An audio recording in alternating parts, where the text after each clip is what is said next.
இன்னைக்கு vlog evening time தான் start ஆச்சு. ஈவினிங் பண்ண ஒரு சின்ன சின்ன வேலைகள தான் உங்ககிட்ட நான் ஷேர் பண்ணியிருக்கிறேன். ஃபர்ஸ்ட்டு ஸ்டார்ட் ஆகுறது ஈவினிங் ஸ்நாக்ஸோட. இன்னைக்கு ஈவினிங் ஸ்நாக்ஸா பால் பன், அது கூட வந்து கொழுக்கட்டை, அப்புறம் ராகி லட்டு. ஈவினிங் ஸ்நாக்ஸ் எல்லாம் சாப்பிட்டு முடிச்சுட்டு, டீ எல்லாம் குடிச்சதுக்கப்புறமா அடுத்து இருந்த சின்ன சின்ன வேலைகள தான் உங்ககிட்ட வந்து ஷேர் பண்ணியிருக்கிறேன். ஈவினிங் கொஞ்சம் ஹெவியா சாப்பிட்டாலே, அதுக்கு நைட்டு வந்து டின்னர் வந்து ரொம்பவே சிம்பிளா முடிச்சுருவோம். இன்னைக்கு டின்னருமே வந்து பப்பாளி பழம் தான். ஸோ, அதனாலேயே வந்து அட்வான்ஸ்டா பப்பாளி பழமும் கட் பண்ணி வச்சாச்சு. இன்னைக்கு வீடியோக்கான கன்டென்ட்டுக்கு போறதுக்கு முன்னாடி, என்னோட வீடியோஸ் உங்களுக்கு புடிச்சிருந்துச்சுன்னா, ரொம்பவே யூஸ்ஃபுல்லா இருந்துச்சுன்னா, கண்டிப்பா வந்து லைக் குடுக்க மறந்துறாதீங்க. நீங்க குடுக்குற ஒவ்வொரு லைக்கும் எனக்கு ரொம்பவே மோட்டிவேட்டடா இருக்கும். வீடியோல நிறை குறைகள் எது இருந்தாலும் கமெண்ட்ஸ்ல சொல்லுங்க. அதோட நம்ம சேனல சப்ஸ்கிரைப் பண்ணவும் மறந்துறாதீங்க. வீடியோக்கான கன்டென்ட் என்ன அப்படின்னா, ரொம்பவே முக்கியமான கன்டென்ட் தான் நெனைக்கிறேன். குடும்பத்தில அமைதி இருக்கணும் அப்படின்னாலே, பீஸ்ஃபுல்லா எந்த சண்டை சச்சரவும் இல்லாம இருந்தா தான் குடும்பத்தில அமைதி இருக்கும். மெயினா உறவினர்கள் சண்டைய விட, அதாவது ரிலேஷன்ஸ்குள்ள வந்து சண்டை வர்றத விட, ஹஸ்பண்ட் அண்ட் ஒய்ஃப் ரிலேஷனுக்குள்ள சண்டை வர்றது தான் குடும்பத்தில நெறையவே வந்து அஃபெக்ட் பண்ணும். அது நம்மள மட்டும் இல்லாம நம்ம குழந்தைங்களோட நிம்மதியையும் வந்து கெடுத்த மாதிரி ஆயிரும். ஸோ, வீட்ல இருந்தாலே சண்டை தான். இன்னைக்கு என்ன சண்டை வருமோ, நாளைக்கு என்ன சண்டை வருமோ அப்பா, அம்மாக்குள்ள அப்படிங்கிற மாரி தாட்டெல்லாம் வந்து குழந்தைங்களுக்குள்ள ஓட ஆரம்பிச்சுரும். ஃபர்ஸ்ட் ஆஃப் ஆல் நான் சொல்றது, குடும்பத்தில அமைதி இருக்கணும் அப்படின்னா, நம்ம செய்ய வேண்டியது நம்மளுக்குள்ள, அதாவது ஹஸ்பண்ட் அண்ட் ஒய்ஃப்க்குள்ள எந்த சண்டைகள் இருந்தாலும் குழந்தைங்க மத்தியில வந்து நீங்க வந்து இது காட்டிக்கவே வேணாம், போடவும் வேணாம். உங்களுக்குள்ள இருக்கிற சண்டைய உங்களவுல முடிச்சுக்கிட்டே, வெளியில குழந்தைங்ககிட்ட நீங்க எப்பவும் போல இருக்கிற மாதிரி இல்லன்னா கூட, சண்டை போடாம உங்களோட சண்டைகள காட்டிக்காம நடந்துக்கங்க. ஸோ, அவங்க முன்னாடி என்னன்னா என்னங்கிற மாதிரி பேச்சையாவது வச்சுக்கங்க. ஸோ, நம்மளோட சண்டையினால குழந்தைங்களோட பீஸ்ஃபுல் கண்டிப்பா கெடும். அதனால அவங்களுக்கு படிக்கிறதுக்கு கூட இன்ட்ரெஸ்ட் இல்லாம போகும். ஸோ, இப்ப அடிச்சுக்கிட்டு அடுத்த நிமிஷமும் சேர்ந்துகிட்டு இருக்க நம்மளோட சண்டைய கண்டிப்பா குழந்தைங்க கிட்ட காட்டிக்கவே வேணாம். இந்த நிமிஷம் சண்டை போட்டாலும், அடுத்த நிமிஷம் நம்ம வந்து அடுத்த வேலைகள பார்த்து சில நேரம் சமாதானமாயி போயிருவோம். ஸோ, அந்த சண்டைகள் வந்து குழந்தைங்க மனசுல ஒவ்வொரு நிமிஷத்தையும் தாக்கத்தை ஏற்படுத்தும். ஸோ, அதனால குழந்தைங்க முன்னாடி சண்டை போட வேணாம். அப்ப நம்மளுக்குள்ள எப்ப பார்த்தாலும் வந்து ஹஸ்பண்ட் அண்ட் ஒய்ஃப்குள்ள சண்டை போட்டுட்டே இருக்கலாமா அப்படின்னு கேட்டீங்கன்னா, கணவன் மனைவினாலே சண்டை வர்றது சகஜம் தான். சண்டை வந்தா தான் கொஞ்சம் அந்த ரிலேஷன்ஷிப் பாண்டிங் வந்து இன்னுமே இன்க்ரீஸ் ஆகும். ஆனா, அந்த சண்டை வந்து ரொம்பவே பெருசாகாம பார்த்துக்கங்க. சின்ன சின்ன சண்டைகள் இருக்கலாம். ஆனா, அந்த சின்ன சின்ன சண்டைகளாவே அது இருந்துட்டு போகட்டும். தேவையில்லாம அத ரொம்ப பெருசா பூகம்பமாக்கி ஒவ்வொரு நிமிஷமும் சண்டை போட்டுட்டே இருக்க வேணாம். சண்டை இல்லன்னா ஒரு சுவாரஸ்யம் இருக்காது. சண்டை போடுங்க. சின்ன சின்ன சண்டைகளோட, அதாவது உடல் இருந்தா குடல் இருக்கணுங்கிற மாதிரி முடிச்சுக்கோங்க. இப்ப அடிக்கடி பிரச்சனை சில குடும்பங்கள்லாம் பார்த்தீங்கன்னா, எப்ப பார்த்தாலும் சின்ன சின்ன விஷயங்கள் தொட்டதுக்கெல்லாம் சண்டை வரும். ஹஸ்பண்ட் அண்ட் ஒய்ஃப்குள்ள நீ பெருசா, நான் பெருசாங்கிற மாரி கூட சண்டை வரும். ஸோ, அந்த மாரி இருந்தா கண்டிப்பா வந்து பீஸ்ஃபுல் இருக்கவே இருக்காது.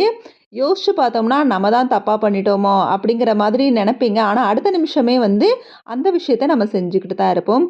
அதனால தொட்டதுக்கெல்லாம் சின்ன சின்ன விஷயங்களுக்கெல்லாம் வந்து சண்டை வர மாரி பண்ண வேணாம்.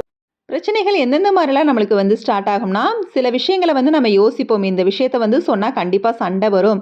அதனால வந்து சொல்லக்கூடாது அப்படிங்கிற மாரி நெனைப்போம். எல்லா விஷயத்தையும் ஹஸ்பண்ட் அண்ட் ஒய்ஃப் வந்து ஷேர் பண்ணணும் கிடையாது. ஒரு சில விஷயங்கள வந்து ஹஸ்பண்ட்ட சொன்னாலோ, இல்ல ஒய்ஃப்ட்ட சொன்னாலோ, இதனால சண்டை வரும் தெரிஞ்சுங்கன்னா, அந்த விஷயத்த வந்து சொல்லிக்க வேணாம். அதாவது ரொம்ப பெரிய இஷ்யூலாம் இல்ல. சின்ன விஷயம் தான். ஆனா, இது சொன்னா சண்டை வரும். எதுக்கு தேவையில்லாம அப்படின்னு நெனைப்போம். ஆனா, இருந்தாலும் உண்மையெல்லாம் ஒப்பிக்கணும் அப்படிங்கிற மாதிரி சில நேரம் வந்து சொல்லுவோம். ஆனா, அதனால பெரிய இஷ்யூ வரும் தெரிஞ்சே சில விஷயங்கள சொல்லுவோம் பாருங்க. அந்த மாதிரி தப்பெல்லாம் பண்ண வேணாம். இந்த விஷயம் இப்போதைக்கு அவருக்கு வந்து தெரிய வேணாம். இல்ல இந்த விஷயம் வந்து தேவையில்லாம பெரிய இஷ்யூ ஆக்கும் அப்படிங்கிற மாரி இருந்துச்சுன்னா, கண்டிப்பா அத வந்து நீங்க வந்து சொல்லாம இருக்கிறது ரொம்ப ரொம்ப நல்லது. எல்லா விஷயத்தையும் வந்து சொன்னா தான் நீங்க கணவனுக்கு உண்மையாவோ, மனைவிக்கு உண்மையாவோ இருப்பீங்கலாம் கிடையாது.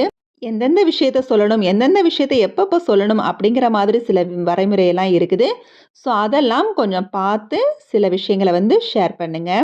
அப்புறம் இன்னொன்னு பிரச்சனைக்கான காரணம் என்ன அப்படின்னா, ஹஸ்பண்ட் அண்ட் ஒய்ஃப் வந்து ரொம்ப அதிகமா மனசு விட்டு பேசிக்காதது ஒரு காரணம் தான். சில வீட்லலாம் பார்த்தீங்கன்னா, பேசிக்கவே மாட்டாங்க சரியாவேவும். போக அவங்கவங்க வேலைய பார்க்க அப்படிங்கிற மாதிரி ஒரு, அதாவது ரூம்மேட்ஸ் மாரி நடந்துக்குவாங்க. ஸோ, அந்த மாரி அதாவது மனசு விட்டு பேசலனாலே அந்த இடத்துல கண்டிப்பா ஏதோ ஒரு பிரச்சனை இருக்குன்னு தான் அர்த்தம். ஸோ, மனசு விட்டு கொஞ்ச நேரம் வந்து நெறைய வந்து விஷயங்கள வந்து பேசிக்கணும். நீங்களே பேசிக்கல நான் எதுக்கு பேசணும்? அப்படிங்கிற மாதிரி கணவன் மனைவிக்குள்ள வந்து ஈகோ இருக்கவே கூடாது. இந்த நேரம் நீங்க பேசலனா என்ன நான் வந்து பேசுறேன். இந்த நேரம் நீ பேசலனா என்ன நான் வந்து பேசுறேன். அப்படிங்கிற மாதிரி ஒருத்தருக்கு ஒருத்தங்க விட்டு குடுத்து போகணும். விட்டு குடுக்காம இருந்தோம்னா, கண்டிப்பா அந்த இடத்துல நெறைய ஈகோ வந்து இருக்கும். ஈகோ ப்ராப்ளம் வந்தாலே தெரியும் உங்களுக்கேவும். அது பெரிய பிரச்சனையில தான் வந்து முடியும். குடும்பத்தில அமைதியே வந்து இருக்காது. அதனால உங்களால முடிஞ்ச அளவுக்கு ஒருத்தங்க ஒருத்தங்க டைம் ஸ்பெண்ட் பண்ணிக்கோங்க. இந்த நேரம் வந்து கணவனுக்கு வந்து பேச முடியல, ஏதோ ஒரு இதில உட்காந்துருக்காங்க அப்படின்னா, மனைவி போய் பேசுங்க. மனைவியால பேச முடியலன்னா, அந்த நேரத்தில கணவன் போய் பேசுங்க. எப்ப பார்த்தாலும் பேசுறதுக்கு என்னதான் இருக்குங்கிற மாரிலாம் நெனைக்காதீங்க. கண்டிப்பா ஒரு வார்த்தை பேச ஆரம்பிச்சோம்னா, நெறைய விஷயங்கள வந்து நம்ம வந்து பேசத்தான் செய்வோம்.